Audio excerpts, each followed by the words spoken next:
আসসালামু আলাইকুম।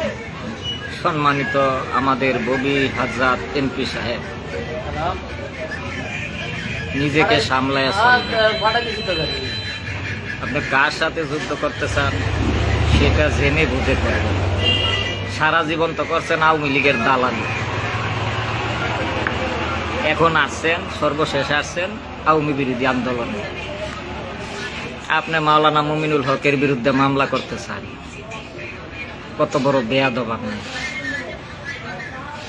আপনাকে এই দেশের জনগণ দেখে নিবে কতদিন এমপির চেয়ারে থাকতে পারে, মন্ত্রীর চেয়ারে কতদিন থাকতে।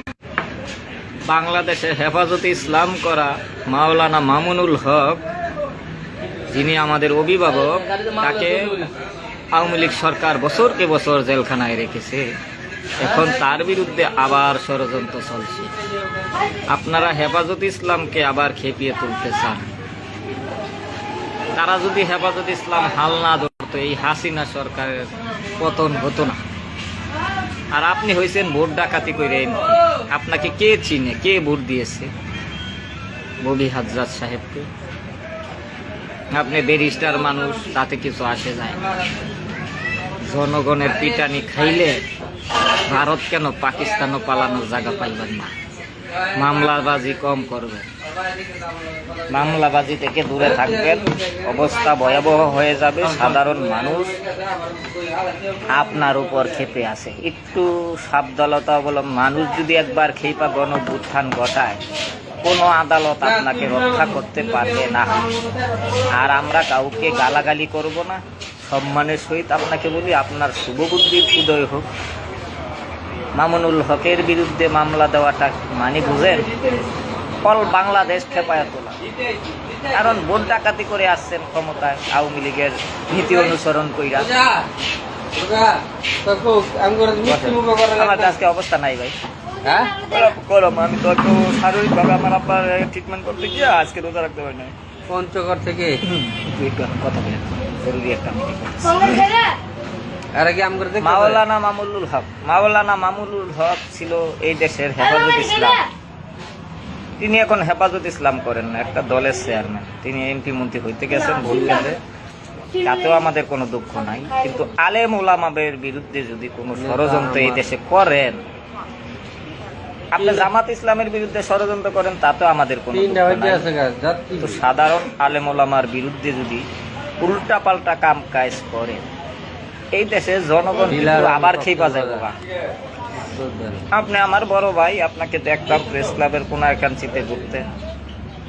সেই জন্য বড় ভাই হিসাবে আপনাকে অনুরোধ করি, এইসব মামলাবাজিতে যাইয়েন না। বিএনপি ঢুকছেন ভালো কথা, এমপি হিসাবে আছেন, জনগণ আবার রাস্তায় না, এটার জবাব আপনার দায়ভার নিতে হইব। এটা তো আসলে আমরা বুদ্ধি পরামর্শ দিই ভালো। আওয়ামী লীগকে আমরা ভালো বুদ্ধি দিয়েছিলাম, কিন্তু আমাদের বুদ্ধি শোনে নাই। আজকে দেখেন তাদের কি অবস্থা। আর এখন শতকরা 80% আওয়ামী লীগ এখন আর আওয়ামী লীগ করে না, এখন জনতার পক্ষে। এই পইরা গিয়া মাথা ভাঙবা, তো তুমি এরকম করো ওই থাকো সুন্দর করে, মাথা ভাঙ্গিয়া গেলে অসুস্থ হয়ে যাবে। হেফাজত ইসলামকে খেপায়েন না, মামুনুল হককে খেপায়েন না, এই দেশের সাধারণ আলেমদের খেপায়েন না, এই দেশের সাধারণ মানুষকে খেপায়েন না। আমাদের বড় ভাই Tarique Rahman BNP senior vice chairman, ওনার কাছেও আমি দাবি জানাই, এইসব যারা মামলাবাজ এমপি আছে তাদের মন্ত্রিত্ব দিয়েন না। তারা আপনার দলকে খেয়ে ফেলবে। আপনার পার্লামেন্ট থেকে আপনার বিরুদ্ধে জনগণ নামা যায় এরকম ব্যবস্থা করবে, যেরকম আওয়ামী লীগের কিছু এমপি মন্ত্রীরা বইফুর। এইসব বইফুরক কেন আপনারা পার্লামেন্ট নিয়েছেন আমরা জানি না। যা হইয়া গেছে, এইসব মামলা দিয়া তো শান্তি হয় না। জনকল্যাণ রাজনীতি করেন, শান্তির পক্ষে থাকেন। তারেক রহমান আমাকে বড় ভাই, বিএনপি সিনিয়র ভাইস চেয়ারম্যান, প্রধানমন্ত্রী হয়েছেন, উনি সম্মানিত লোক, মহামান্য প্রধানমন্ত্রী। নির্বাচন ছাড়া রাষ্ট্রপতি হইলে জনগণ মানবে না। একটু নির্বাচনের মাধ্যমে যদি রাষ্ট্রপতিটা দেন, আমাদের বড় ভাই Tarique Rahman senior vice chairman এবং প্রধানমন্ত্রী জিয়াউর রহমানের সন্তান, উনি খুব বিজ্ঞ এবং অভিজ্ঞ। ওনাকে আমরা বলি নির্বাচনের মাধ্যমে যাতে আমরাও নির্বাচনে রাষ্ট্রপতি নির্বাচনে দাঁড়াইতে পারি। আমাদের নেতা আব্দুল জলিল সাহেব যাতে মুরব্বী মানুষ রাষ্ট্রপতি নির্বাচনে দাঁড়াইতে পারে। পাস না করলাম তো মনের তো একটা আশা থাকে মানুষের, হতাশ তো হইলাম না, একটা আশা নিয়ে আমরা উপরে উঠি। আমারও যদি বিএনপি নমিনেশন দেয় রাষ্ট্রপতি দাঁড়ামো, জামাত নমিনেশন দিলেও দাঁড়াবো, আমার নেতার যদি জামাত নমিনেশন দিয়ে দাঁড়াইবো, বিএনপি নমিনেশন দিলেও দাঁড়াইবো, তাহলে আমাদের কোনো দলের সাথে তো দরকার নাই। কিন্তু তবে কথা আছে, জনবিরোধী কোনো কাজ করলে আমরা কোনো দলকে ছাড় দিব না। হ্যাঁ, ছাত্র কল্যাণ পার্টির সভাপতি গোবিন্দ ঘোষ, ভালো থাকো, পরে যোগাযোগ করবা। আমরা কিন্তু গণবিরোধী কাজের বিরুদ্ধে। আওয়ামী লীগ গণবিরোধী কাজ করছে দিকা, তার বিরুদ্ধে সবাই মিলে আন্দোলন করছি, সব রাজনৈতিক দল, বিএনপি, জামাত, এনসিপি, আমরা সবাই, এমনকি আওয়ামী লীগের অনেক লোকরা আওয়ামী বিরোধী করছে।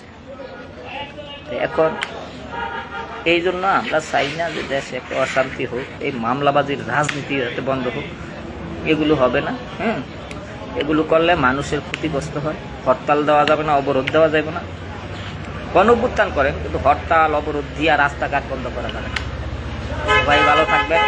আপনারা সোহরাওয়ার্দী মাঠে করেন, সোহরাওয়ার্দী মাঠে করেন, রাস্তা ব্লক করবেন কেন? সবাই ভালো থাকেন, ধন্যবাদ। সবার শুভ বুদ্ধির উদয় হোক। আসসালামু আলাইকুম। আর বিএনপির ভাইদেরও বলি, আপনাদের দলে কিন্তু কাউয়া ঢুকে যাবে, তাদের থেকে বইফোর এমপি মন্ত্রীদের কাছ থেকে দূরে থাকবেন। এরা আপনাদের দল ডুবে খেবে, এরা আপনাদের দলকে নষ্ট করে দিবে, এদের কাছ থেকে দূরে থাকবেন। এদের কথাবার্তার সাইজ ভালো না। বিশেষ করে জয়নাল আবেদিন ফারুকী সাহেব এক সময় গণঅভ্যুত্থানের পর উল্টাপাল্টা বলতো, এখন তারা সচেতন হয়ে গেছে। এখন নতুন নতুন কিছু বইফোর নেতার জন্ম হয়েছে, বিএনপিকে শেষ করার জন্য আসছে। এদের থেকে দূরে থাকবেন। আমি শুভ বুদ্ধির উদয় হোক আপনাদের, আপনাদের ভালো চাই।